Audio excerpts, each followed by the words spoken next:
What's up, everyone? Good morning again. It's your host, Carlos Ponce. This is another live episode of Advancio Talks. And if you're just discovering us, well, welcome. And if you've been here since the beginning, you know what we are about. So, Advancio Talks is where we sit down with the people actually building the future of business and technology and other verticals, not just talking about it, but doing it. CTOs, founders, the folks actually making decisions that matter. So whether you're drinking coffee, commuting, or just curious about what's actually happening in tech, stick around because today we have got James Lang. He is, what is your role at the company? You are the founder, right?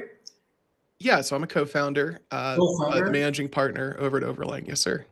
Overlang. Yeah, that is correct. So, well, he's we got James Lang here today with us, and well, James got stories and insights you won't hear anywhere else. So let's jump right in. Welcome to the show, James. So thank you for being with us. Yeah, thank you for having me. This is gonna be fun. Absolutely. Well, let's start with you, James. Tell us a little bit, and the audience a little bit about you. Who is James Yeah, Lang? And how did you end up here? sure. So grew up as a Navy brat in Virginia Beach, Virginia. Went to college for 5 minutes in Ohio. Because you have to drop out of college if you want to start a business. That's the secret. But uh, did the traditional thing, I suppose. But anyways, from there, made my way out to Orange County, California, then LA, then Scottsdale, and now finally here in Denver. So all over the place, but that's kind of, if you look at the career path, what we were talking about a little bit before the show is, the progression from, freelance writing, content writing to the C-suite is not a common path and certainly has a lot of steps along the way. But, somebody that, if I had to describe myself, which is the worst thing to be asked to do, but if I had to, I'd say that, my focus is learning and earning, figuring out how to give back, build systems, be able to solve challenges and do it in a way that's rewarding for me, but also rewarding for the people around me. And so, number one, I mean, all of the success I've had in life, it's team oriented. There's nobody in my experience that succeeds alone, unless they're a jerk. And generally, the jerks don't get too far. They end up with very few people that want to work with them. So yeah, I'm really lucky, and at the same time, really hardworking, but focused on things that generally help you move beyond where you're at in terms of staging, in terms of career, and we can unpack all of that. But that's a short version of me, and yeah. So Overlang, and then Overlang Venture Partners, where I'm at currently. My Uh-huh. buddy, I can unpack that here if that makes sense. Yeah. Yeah. I was going to ask about Overland Venture Partners. So I'm curious about the how it came about. I mean, what was the genesis of the where it just you thought I'm gonna go this direction. I'm gonna create Overland Venture Partners. How tell us the story about behind Overland. Yeah, so that happened about little over, well, maybe a little under a year ago. Time flies, but basically, when I got out here to Denver, I moved out here to take advantage of some opportunities at the Denver Tech Center, which is a huge area of tech here in Colorado. And a lot of the recruiters I was talking to after exiting Launch Medical, they were lining me up with interviews out here. So I figured, well, I really like the area. I have friends out here, so might as well explore. Because if there's anything about my past, I'm not afraid to move and explore. So got out here, had a massive health event that kind of took things in a very unexpected direction. So all of a sudden, you think you have your next chapter figured out. You think you have this idea of the things you've been looking at through the store window, so to speak, of like what you want next. And, those options didn't make sense based on my limitations. So at that point, my buddy Jeff and I get together. Now, Jeff's worked in AI for the last 10 years. So very different background from me. I'm more operational in marketing. He's much more on the tech and the building side. So, um, you know, couple of our friends like to call us Steve and Woz, and that really annoys me because I'm not a big Steve Jobs fan. But there's some truth to it. There's a sense of, two people coming together who have the ability to build and the ability to communicate and grow. And so the good thing is, so Jeff and I made Eagle Scout back in Virginia Beach. Yeah, I mean, we've known each other forever. And so being able to build something around your limitations with your best friends and bringing along people for that ride, that's really how Overlang started. And we've from there followed the dollars. We've figured out, okay, you can absolutely destroy a business by throwing too much money at it and trying to solve problems that are in your head that you think the market cares about. You need to follow what the market says. And so we focused on primarily legal marketing or law firms, focused on medical clinics, small practice, and then 3PLs, which are these massive shipping companies that support all the e-commerce businesses out there. So if you're ordering something from a random website or even Amazon in some cases, a 3PL is probably involved in that transfer, either with transportation or warehousing or fulfillment, whatever the case may be. So anyways, those are the things that we have been able to focus on and really network and nurture our relationships, because we both are, I like to think, good people who have done good work with good people. And so when you have that in your past, all of a sudden, when you're looking to build something, you don't really have to put up with all the same limitations that maybe you would have to in an earlier phase of life. Absolutely. Well, thanks for elaborating on that part. I think that makes a little bit more clear about how you ended up here. So let's move on to. I think it's time to move on to. I know that we chose a topic or a theme for today, which is I kind of find it intriguing, and I'm sure a lot of folks out there are going to find it intriguing as well. So we're going to be discussing the 20 million blueprint. Focus on these crucial areas to achieve more with less. So the first question that I have for you is, why did you feel that? Why did you choose this topic, and why did you feel it was relevant for today's day and age in your space? Well, when we were working together before meeting up today, I was thinking through what is a simple way to explain the value, but also the opportunity in the things I want to share. Because again, in this chapter of my life, my focus is more legacy than making a bunch of money tomorrow. And so, if there's a way for me to give back value, and I think for me, because I was in the content writing side, then the customer experience side, then the operational side, being able to look at an organization as it grows and as it scales and play different roles based on what makes sense on a growing team. And we went from 5 to 10 people to 60 people while I was there. And so that's a challenge.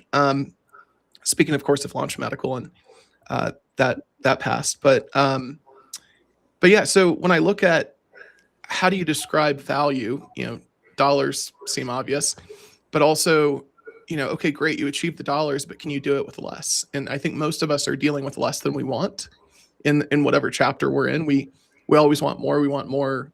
We want that easy button. And I don't think that easy button exists. I think the fallacy is like, if you just throw money at the problem, you can solve it. Well, there's plenty of evidence that doesn't work. So instead, what, the broad strokes of the blueprint that I didn't come up with, I was just on the team that did. And, my goal is always to be the dumbest person in the room, because if you are, you're going to have a really good time. First off, you're going to learn a lot of things, but hopefully you're able to ask the questions that take the conversation in a direction that pulls more wisdom out of all the smart people around you and guides the conversation organizationally towards a win. So in that sense, what we learned is, if instead of trying to sell people, so like, the med tech space, and the men's health space specifically, that's a unique animal because you're regulated very heavily by the FDA.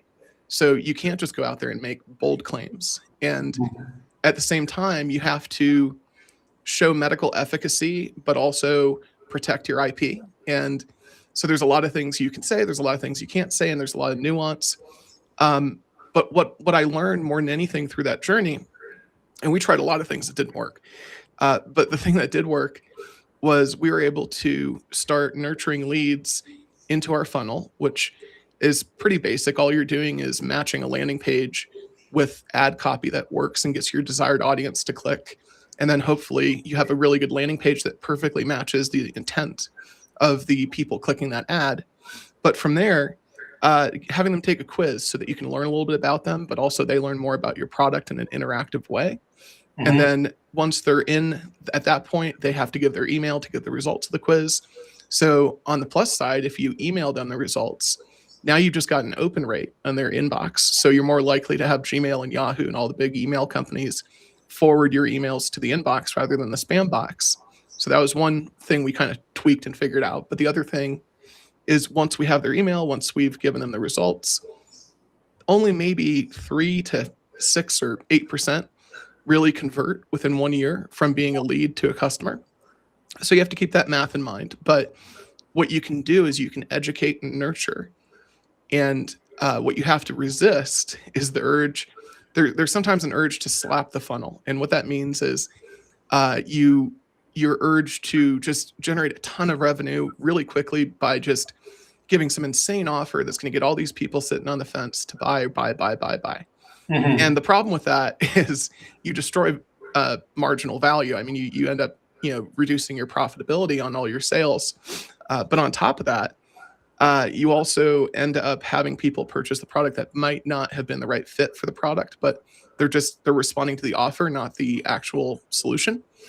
And so, again, I go back to you have to educate across the finish line. You have to be able to nurture and explain and do it in a way that's authentic. And it's less about storytelling. It's more about, at least in the medtech space, it's more about, let me help you understand that you do have a problem. You're not alone. Everybody has this problem. Mm-hmm. But also there's a solution that doesn't require injections or medication or all these other things. We can do this a better way, and now you can do it at home thanks to this invention. So those things and that conversation was really interesting, and learning how to nurture.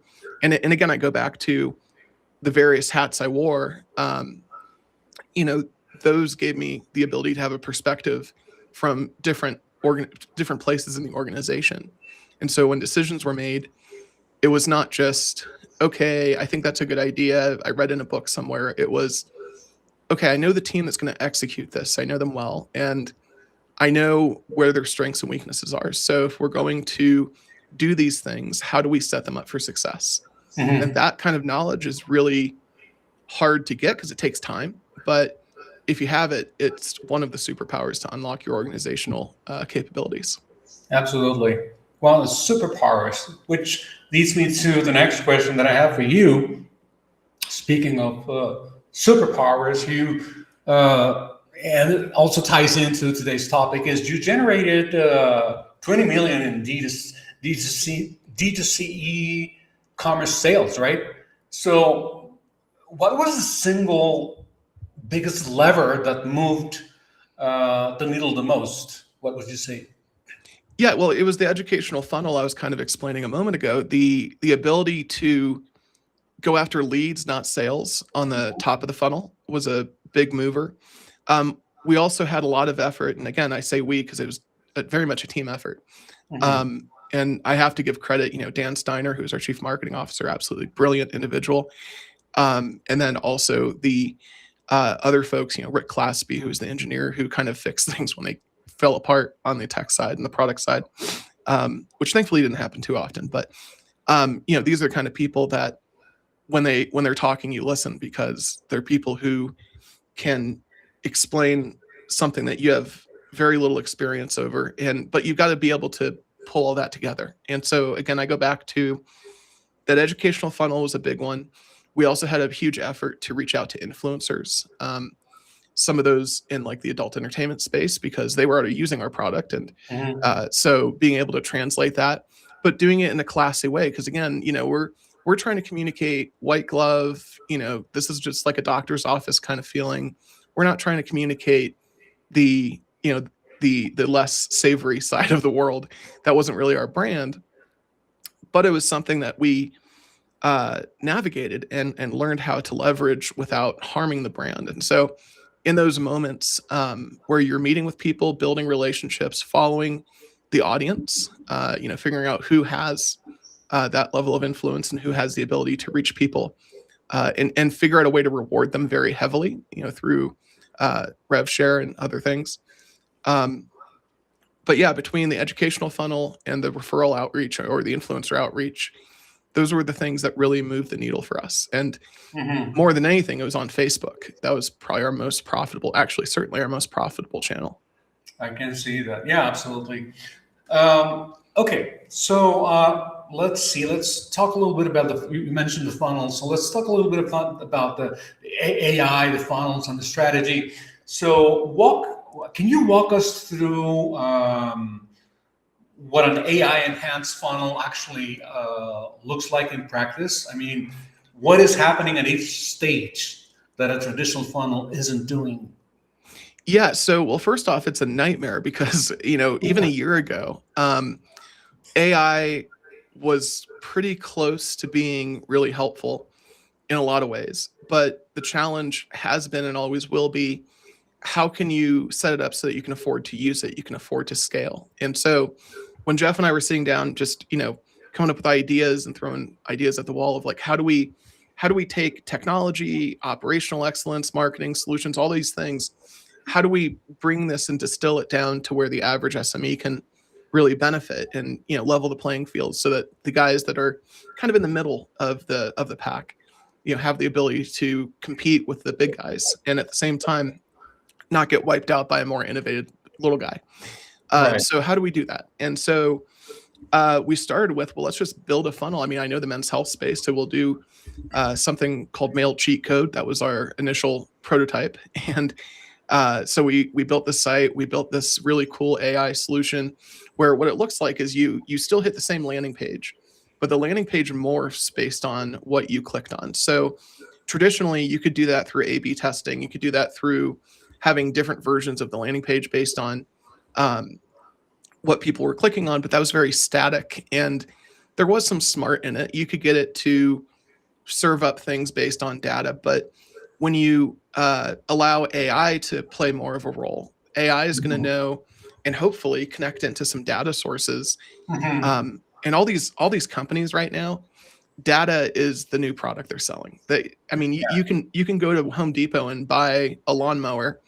Uh, Home Depot's happy about the lawnmower, but they're also really happy that you're part of their rewards program and that they get to sell your data to people like me. Mhm. So, that's just one example out there. And I'm not singling out Home Depot. I mean, it's just the Home Depots of the world. It's these big retailers that used to be focused on their product that they sell, and then they realized there's this whole data stream here. So, anyways, so with AI, you can take that context, that information. Doesn't mean I know your address. Doesn't mean like I know your name and what your search history is, but it does mean that the unique token, the unique number kind of assigned to you in the back end and the brokerage system, that information is pumped in. And so it allows for a landing page to be tweaked. But that's cool and that's exciting and you need the conversion.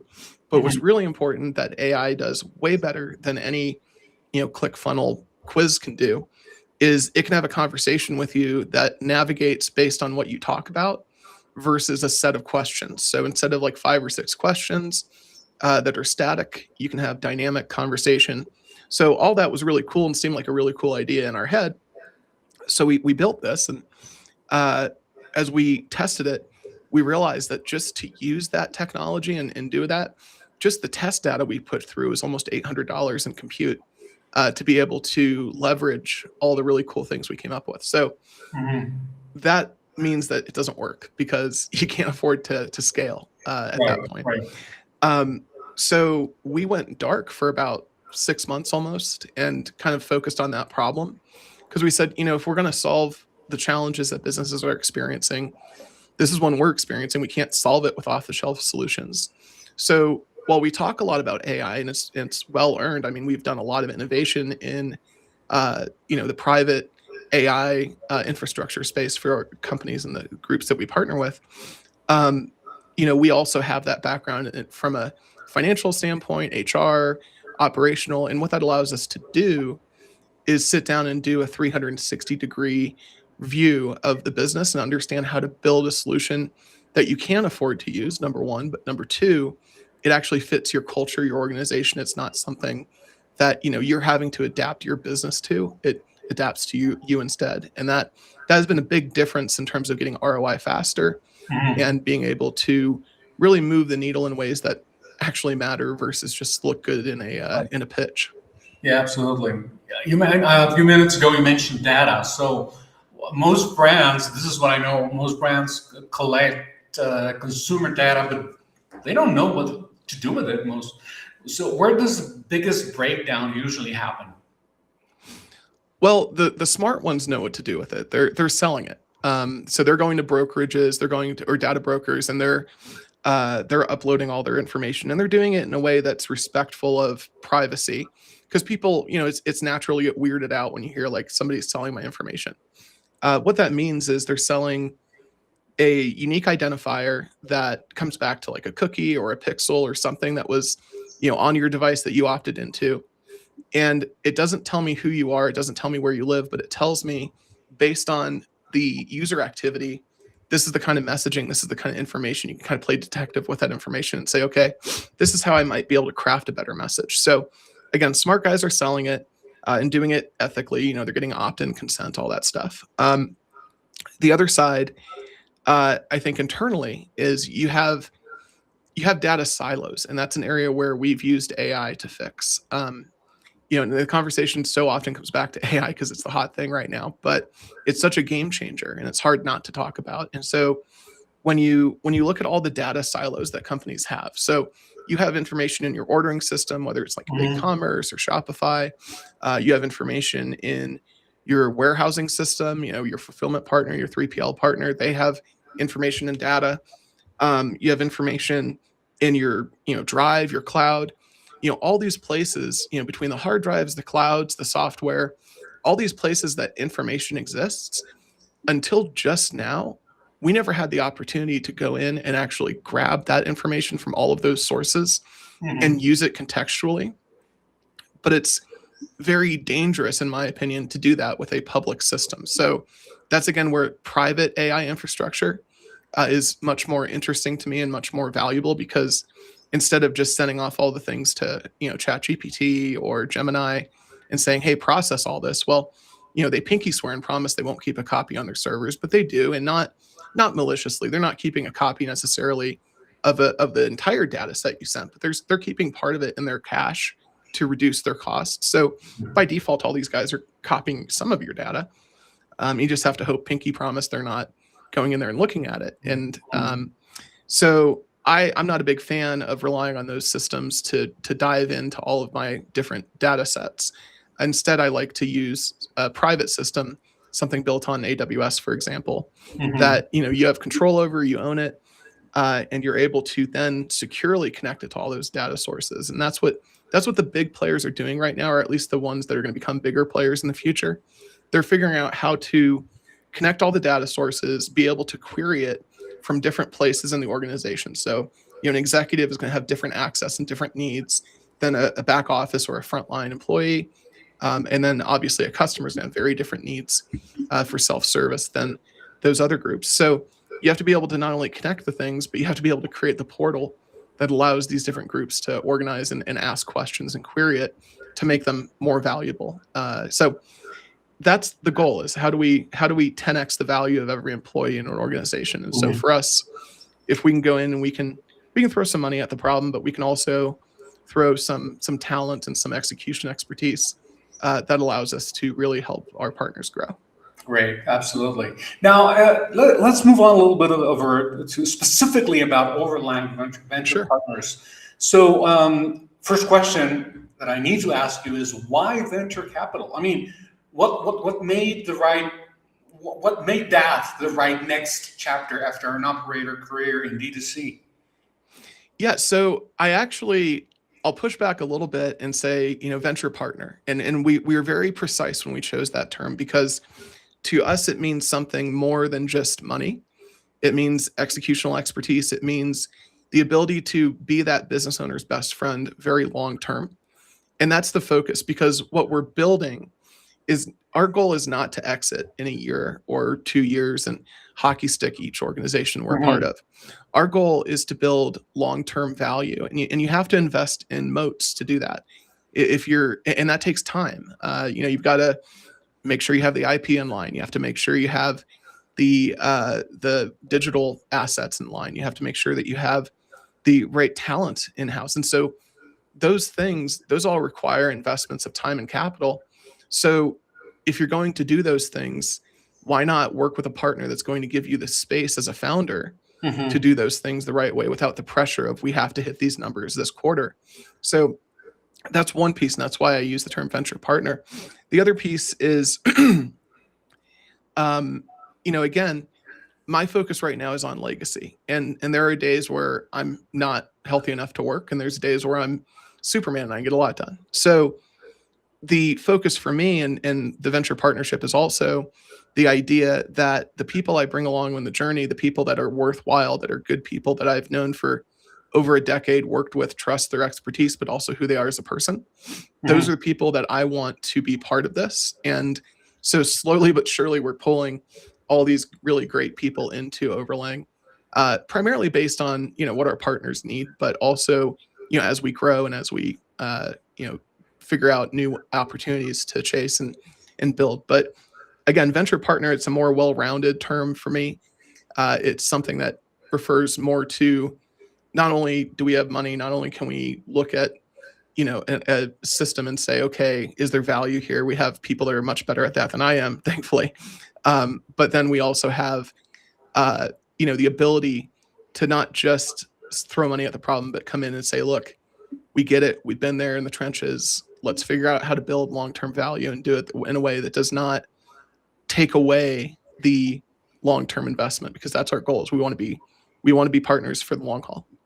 Absolutely. Um, Here's another question that I have for you is, and I mean, we're coming up on time, so I need to ask Sure. you just a couple more questions to wrap up. Is what does Overland Venture Partners look for in a brand before even deciding to work with them?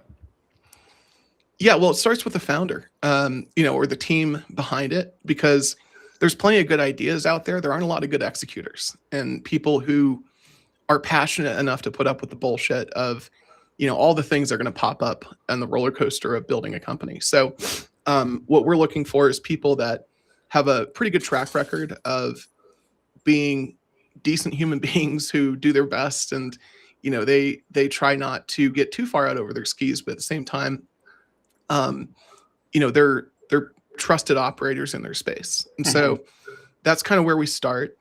And then once we have that, then as well as the idea lined up, like the two projects we just signed, actually, one is a beehive tracking app that allows all these different hive owners to share information, which was something that was holding back the beekeeping community. And the beekeeping community is extremely important to our ecosystem and our ability to survive on this planet. So if we can find a way to crowdsource information so that they can have a better harvest and they can more easily support their hives, that's pretty cool. So yeah, there's a lot of money to be made in that. It's a huge industry. But also at the same time, it's something that's going to support humanity's existence. So that seems kind of cool. So you're looking for the mission behind, the purpose behind the thing. And again, that doesn't always come down to raw dollars in the beginning. That a lot of that comes down to operational excellence and people who really have who are trusted in the space, because that's the thing that opens doors. People don't care about your product or your company; they care a lot more about your story and who you are as a person. And so, if Mhm. you have that ability to authentically communicate that, you're going to do a lot better than your competitors in the market for a lot less. Absolutely.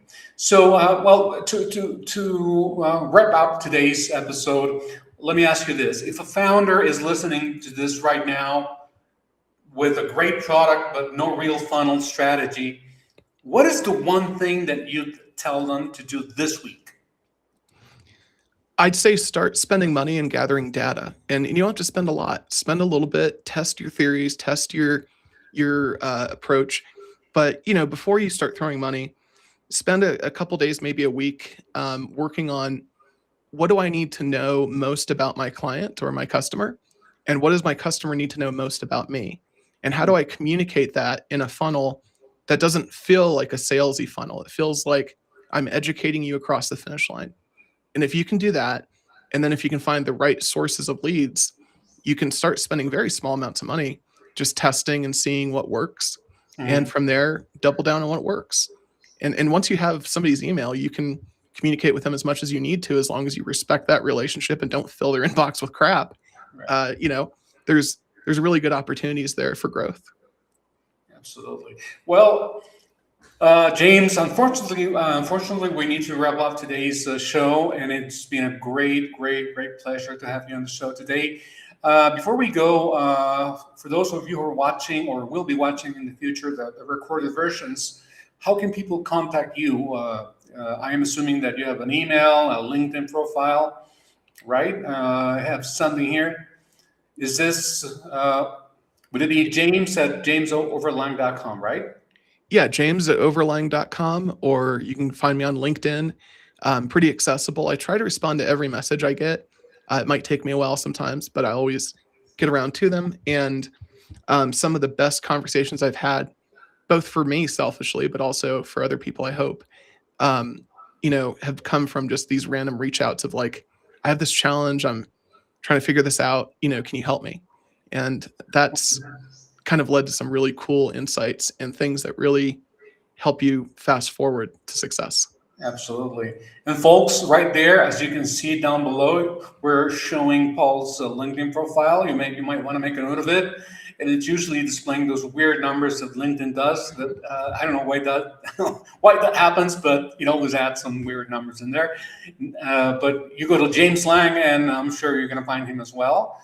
And finally, don't forget to visit overlang.com, right? Which is right here. That's the website, right, James? That's us.